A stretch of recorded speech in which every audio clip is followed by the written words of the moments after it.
KGF movie का एक line था, एक डायलॉग था जो बहुत चर्चित हुआ था कि दुनिया में सबसे बड़ी योद्धा आपकी माँ होती है।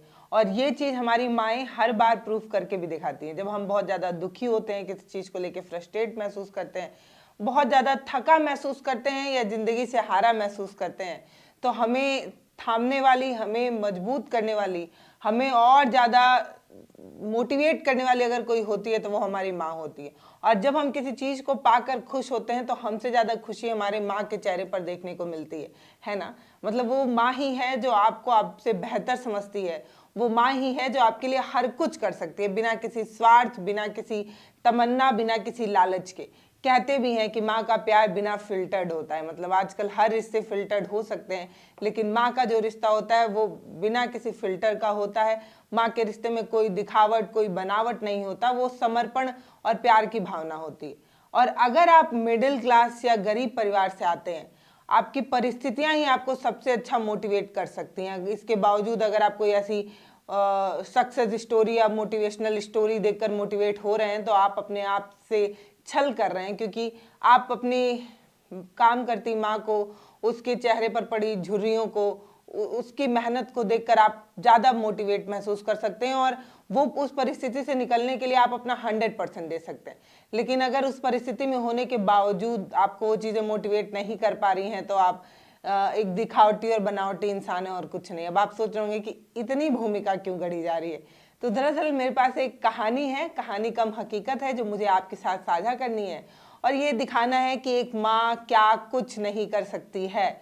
और ख़ास तौर पर तब जब उसके सामने उसके बेटे से जुड़ा कोई प्रश्न आ जाता है।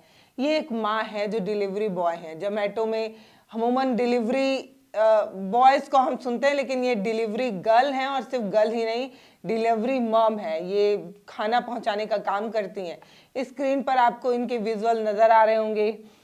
ये गुजरात राजकोट की ये महिला हैं और इन महिला की जब शादी हुई, शादी के बाद जब इन्होंने एक बेबी को जन्म दिया, उसके बाद से इनके काम में दिक्कतें आने लगी। पहले ये होटल मैनेजमेंट से जुड़ा कुछ काम कर रही थी, पढ़ाई लिखाई कर रही थी और वहाँ से जुड़ा इनके पास एक काम भी था। लेकिन जैसे ही इनको बच्चा हो जाता है उसके बाद तमाम प्रोफेशनल कंपनियां ये मानने लगती हैं कि एक जो माँ है वो अब उस तरीके से अपना काम नहीं कर पाएगी। क्यों? क्योंकि उसको अपने बच्चे को भी देखना है। और ये प्रोफेशनल कंपनियां ये इस बात को मानती हैं कि एक जो औरत होती है, एक जो फीमेल होती है, वो सबसे ज़्यादा अगर किसी पर अपना सब कुछ न्यौछावर कर सकती है तो वो उसका बच्चा है। तो इस तरीके से जो प्रोफेशनल कंपनियां थी उन्होंने इनको काम से निकाल दिया, ये कहते हुए कि अब तुम्हारे पास बच्चा है तो तुम काम कैसे करोगी।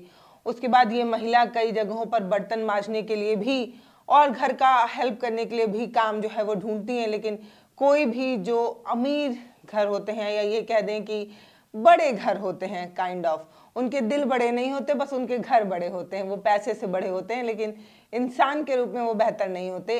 ऐसा इस वाले कंटेंट में भी देखने को इसलिए मिला क्योंकि किसी ने इनको काम नहीं दिया, इसलिए क्योंकि अगर इनका बच्चा उन घरों में जाएगा और कोई कीमती सामान तोड़ देगा तो उसकी जिम्मेदारी किसकी? सामान ही तो है, टूट जाए तो टूट जाए। लेकिन ये बात किसी को कहाँ ही समझ आती है। हर किसी ने मना ही किया कि आप बच्चे के साथ ये काम नहीं कर सकते। जहाँ भी जाती थी सबने मना ही किया, बोला कि बच्चा है कि यहाँ पे तोड़ फोड़ कर सकते हैं, कि इसकी रिस्पॉन्सिबिलिटी कौन लेगा। तो इनको कोई काम नहीं मिलता है, ना तो बर्तन धुलने का, खाना बनाने का, होम मेकर के रूप में भी इनको कोई काम नहीं मिलता है। उसके बाद कई कंपनियों में ये जाकर गुहार लगाती हैं, लेकिन सब इन्हें यही कहकर अनफिट करार दे देते हैं क्योंकि आपके पास एक बच्चा है और बच्चे के साथ काम करना बहुत मुश्किल है। फिर थक हार कर ये महिला बैठ जाती है।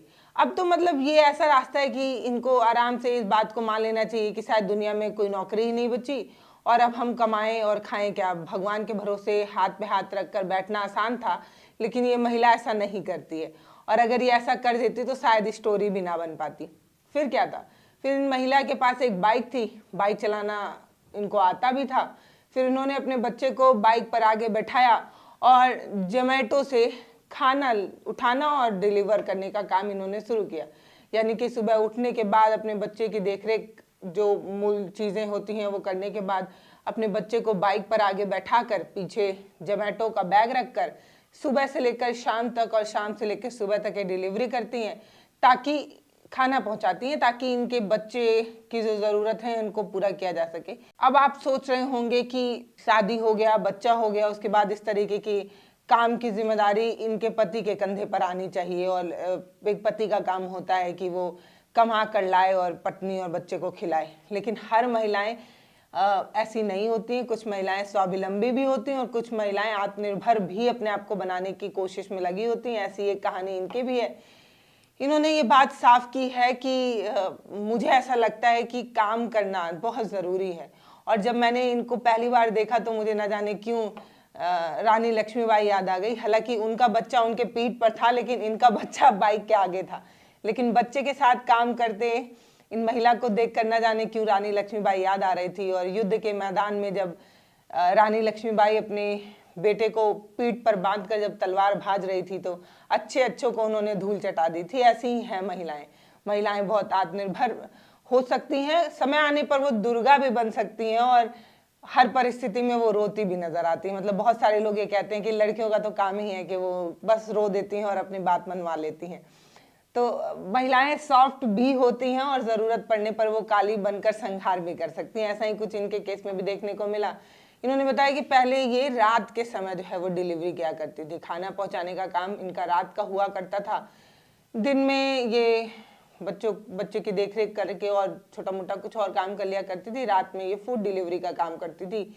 लेकिन जब से कोलकाता वाला केस हुआ तब से इन्हें थोड़ा डर लगने लगा है कि अगर इनके साथ इस तरह की कोई अप्रिय घटना हो जाए तो फिर इनके बच्चे को कौन देखेगा। फिर इसके बाद इन्होंने रात में खाना डिलीवर करने का जो काम था उसको सुबह में शिफ्ट किया और सुबह में फिर अपने बच्चे के साथ ये डिलीवर करती हैं खाना। ये क्या कह रही हैं, मैं चाहती हूँ इनकी जो बात है आप इन्हीं के मुंह से सुनिए। कितनी आसानी से जब इनसे ये सवाल पूछा जाता है कि क्या आपको आपका काम कठिन लगता है, मतलब कठिन तो लगता ही होगा। हम में से अधिकतर लोग जो खाना गूगल पे या कहीं से भी ऑनलाइन ऑर्डर किए, मान लीजिए जोमेटो से या किसी भी और साइट से, खाना ऑर्डर करते वक्त हमने कभी नहीं सोचा होगा कि खाना जो डिलीवर करने आ रहा है वो किन और परेशानियों को जूझते हुए आ रहा है। कभी ट्रैफिक का प्रॉब्लम, कभी बारिश हो रहा है तो मानसून का प्रॉब्लम, कभी बहुत तपिश वाली गर्मी है उसकी, कभी कड़कड़ाके की ठंड है तब भी।